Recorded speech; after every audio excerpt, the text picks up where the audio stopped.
మీరు చూస్తున్నారు కదా! ఇది యూపీఎస్‌లోంచి రికవర్ చేసుకున్న ట్రాన్స్‌ఫార్మర్ అనమాట. ఇది మనం చాలా వాటికైతే యూజ్ చేసుకోవచ్చు. మనకిక్కడ 4 వైర్స్ ఉన్నాయి చూసారు. ఇది ఇన్‌పుట్ సైడ్ అనమాట. అండ్ 2 వైర్స్ ఉన్నాయి చూసారు. ఇది అవుట్‌పుట్ సైడ్. మనకి ఇన్‌పుట్ సైడ్‌లో ఈ బ్లాక్ వైర్‌ని చూసారు. ఇది కామన్ వైర్ అనమాట. మిగతా 3 వైర్స్ మధ్యలో స్విచ్ చేసామంటే 7-9 వోల్ట్స్ మధ్యలో అయితే వేరియబుల్ అవుతుందన్నమాట. మనకి సెకండరీ కాయిల్స్ అయితే 2 ప్యారలల్‌గా కనెక్ట్ చేసి ఉంటారనమాట. సో దాన్ని ఏం చేద్దామంటే మనం సిరీస్ కింద కనెక్ట్ చేసామంటే మనకి ఆల్మోస్ట్ డబుల్ అవుతది. సో నేనేం చేస్తానంటే ఇన్సులేషన్ అయితే కట్ చేసి ఆ కాయిల్స్‌ని సిరీస్ కింద కనెక్ట్ చేస్తున్నాను అనమాట. మీరు జస్ట్ కంటిన్యూటీ మోడ్ ఉంటుంది కదా! దాన్ని అయితే యూజ్ చేసుకొని ఏ కాయిల్ ఏదైనా డిఫరెన్స్ తెలుసుకొని మీరు సిరీస్ కనెక్షన్ అయితే ఇవ్వచ్చు అనమాట.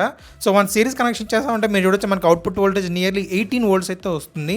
దీన్ని మనం just AC to DC converter అయితే యూజ్ చేసుకొని మనం బ్యాటరీస్ అవి అయితే ఛార్జ్ చేసుకోవచ్చు. బట్ మనకి అవుట్పుట్ వచ్చే వోల్టేజ్ ఇంకా స్మూత్ అవడానికి నేను ఒక కెపాసిటర్ అయితే యాడ్ చేసుకుంటున్నాను. సో దట్ ఇప్పుడు వచ్చే వోల్టేజ్ క్లీన్గా అయితే ఉంటుంది. ఈ అవుట్పుట్ వచ్చే 18 వోల్ట్స్ మనం స్టెప్ డౌన్ మోడల్ కనెక్ట్ చేసుకున్నామంటే మనకి ఏ బ్యాటరీకి ఎంత వోల్టేజ్ కావాలో అంత వోల్టేజ్ అడ్జస్ట్ చేసుకొని ఈజీగా బ్యాటరీస్ అన్ని అయితే ఛార్జ్ చేసుకోవచ్చు అనమాట. సో దీనికి సంబంధించిన డీటెయిల్డ్ ఎక్స్ప్లెనేషన్ కోసం కింద ఉన్న లింక్ని అయితే క్లిక్ చేయండి.